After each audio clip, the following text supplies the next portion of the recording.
Assalamualaikum warahmatullahi wabarakatuh. My name is Melissa Mariatul Kariah, student of 3A for Electrical Systems, and I'm from State Polytechnic of Malang. Today, I want to explain about the renewable energy surrounding in my hometown. And my topic is hydropower plant as a renewable energy potential in Ponorogo. So, Ponorogo is my hometown. Ngebel Hydropower Plant is one of hydropower plants in Ponorogo Regency, and the location is in Kalitlepung Glodek Wagir Lor, Ngebel, Kabupaten Ponorogo, Jawa Timur. So, before the next, we're going to explain about the hydropower plant. So, what is hydropower plant?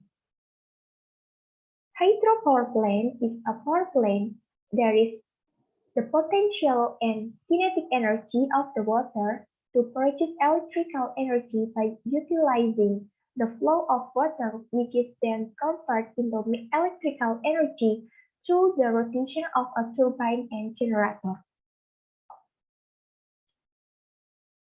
And then the next, the types of hydropower plant. So, based on the height of the waterfall hydropower plant, and the second is based on river flow hydropower.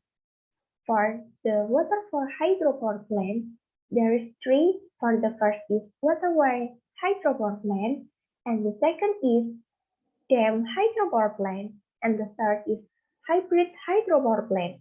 It's combination between waterway and dam hydropower plant.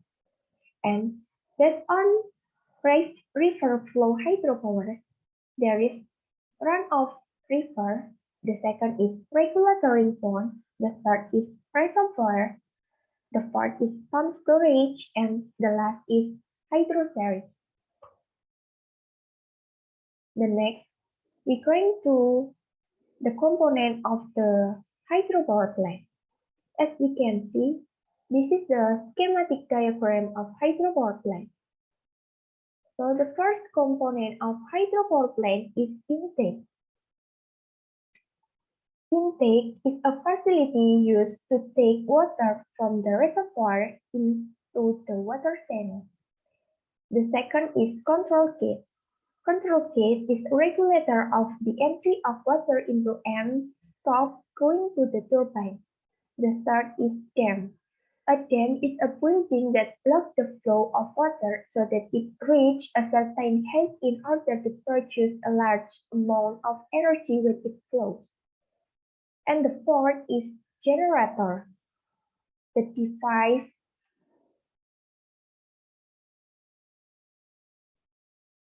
that converts mechanical energy from turbine rotation into electrical energy. And the next is reservoir. Reservoir is a place to store the water. The fourth is penstock. The function is the water inlet to the turbine with a certain angle of inclination. And then the next is turbine. The turbine will convert the potential energy caused by the falling water force into kinetic energy. And then the next component is transformer. Transformer is a device used to increase the voltage so that it reaches the value used for the transmission voltage. And then the next is the powerhouse. The powerhouse consists of three. The first is turbine, and the second is generator, and the third is transformer. And then the next is power line.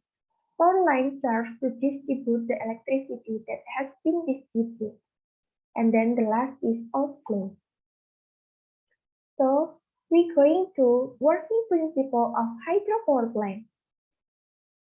Based on the schematic diagram, we can conclude that the water turbine changes the kinetic energy of the falling water into mechanical energy at the turbine side. In simple words, falling water spins the water turbine, The turbine drives the alternator coupled with it and converts mechanical energy into electrical energy. Hydropower plants are very popular because the source of fuel, there is oil and coal, are exhausting day by day. They are also beneficial for irrigation and food control purposes. For the next, we're going to the large electricity generated. The first aspect is big water volume. The higher the water falls, the bigger power is generated. The higher a dam is, the higher the water falls, the more power is generated. In other words, water falls 2 units distant, it will give 2 units of energy more. And then the next is the amount of water that falls. The more water that falls, because the turbine will produce more power. Energy is also strictly proportional with the river flow. With rivers bigger for driving water will produce twice more energy. And then, what is the advantage of hydropower plants?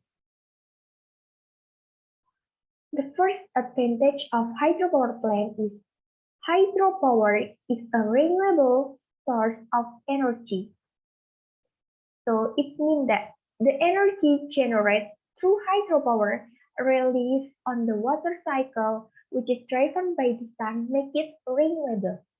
The second is hydropower complements other renewable energy sources. It means that hydropower won't pollute the air like power plants that burn fossil fuels such as coal or natural gas. And then the next is hydropower is affordable. And then the fourth is hydropower is fueled by water, making it a clean source of energy. And then the next is hydropower is a domestic source of energy, allowing each state to produce its own energy without being reliant on international food stores.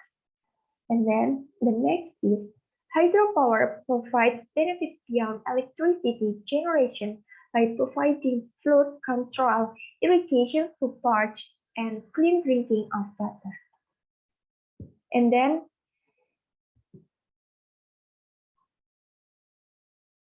disadvantage of hydropower plants. The first is it displaces people. It means that reservoirs not only displace animals from their habitat, but they also displace people. The second is it has an environmental impact. Perhaps the greatest disadvantage of hydroelectric power plants, the impact it can have on the environment. And then the third is it's expensive. Another disadvantage of hydroelectric power plants is the expense required to build a dam in the first place. The fourth is there are limited reservoirs. Although water is an unlimited resource, the conditions necessary to build a dam are limited. And then the fifth is there are droughts. When weighing the advantage and disadvantage of hydropower plants, it's important to take into consideration the fact that water can and does go through cycle of abundance and drought. And then the last is it's not always there. Instead of lack of combustible fuel can still offer dangers of their own. So I think enough for my explanation. Thank you for your attention, guys, and see you later. And wassalamualaikum warahmatullahi wabarakatuh.